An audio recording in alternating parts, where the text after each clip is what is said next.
here's what your therapies are based on and why you do them and when you would do them. So we already talked about the importance of biomarkers relative to the 3 phases of healing.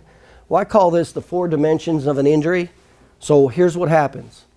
The first dimension, an injury will naturally progress through the 3 phases of healing if there's no further irritant. Is that the real world?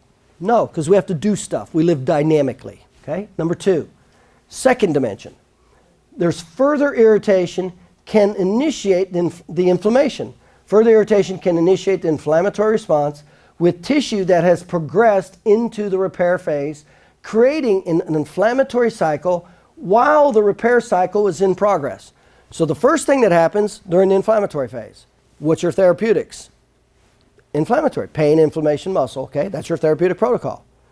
Now, they go into the repair phase.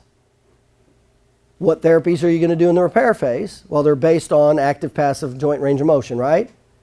But what did we also say? You could still have biometrics that are still inflammatory based. So if you have biometrics that are still inflammatory based, what therapeutic protocol do you use? You use inflammatory, but then you still want to try to start the active, passive, and joint motion therapies. In addition, what's your limiting factor? Because you want to start that in the repair phase. Can the patient do it?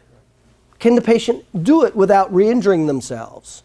So a lot of times we'll start with passive motion, right, before active. Active is going to be the last one we do. So typically we'll go into more passive motion, stretching, and joint motion therapies in the repair phase.